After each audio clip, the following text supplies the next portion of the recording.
Who are some guys that you think would make sense as offensive coordinators? Now the Browns are in the market for one.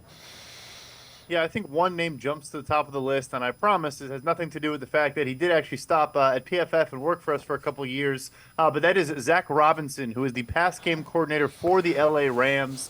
He's a guy who played in the NFL, what was a seventh-round pick, I think, of the Patriots back in the day. So he's not the OC in LA. So you already have Sean McVay calling plays. You then have Mike LaFleur, Matt LaFleur's brother, serving as the offensive coordinator. The pass game coordinator is Zach Robinson, and he's also been a QB's coach. And so you look at, obviously transitioning from Jared Goff to Matthew Stafford is one thing, but they've had to get a lot of play out of John Wolford. They had to get Baker Mayfield brought in last year, and they had that miraculous win against the Raiders or Broncos, whoever that was, where Baker put up a great performance. But the pass game this year in particular, I think, was really fascinating, where you transition from this kind of under center, play action based approach to heavy shotgun, a different approach to how they threw the football this year, and they were remarkable. Matthew Stafford had a career year, maybe not stats-wise, but he played really, really well in the offense, which not many expected to be good at all because of all the losses of personnel and talent and injuries, was great. And I think Zach Robinson played a huge role in that regard,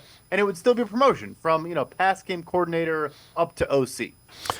Here's a look at another name that kind of everybody's throwing out there. It's kind of interesting. So this Daryl Ryder, who's a local beat reporter, throws out a couple of names. Tim Kelly, Titans offensive coordinator, also was the quarterback coach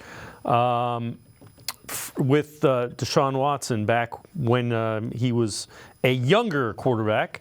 Carl Smith, Seahawks associate head coach, and I think you could probably throw Shane Waldron in there as well, another guy that was offensive coordinator with the Seahawks under Pete Carroll. Do any of those kind of strike a fancy? Do you think those are guys that they're probably looking at as well?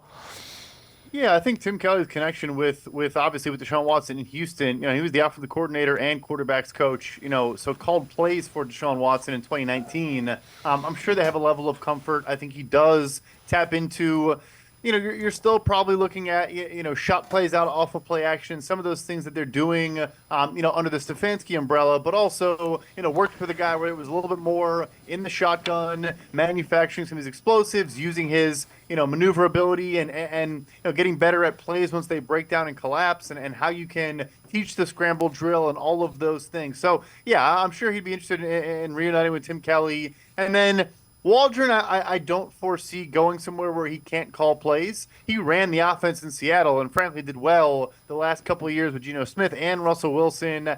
For him, I think it would be like a New Orleans or Chicago or somewhere where he is running the offense, not underneath the Kevin Stefanski umbrella.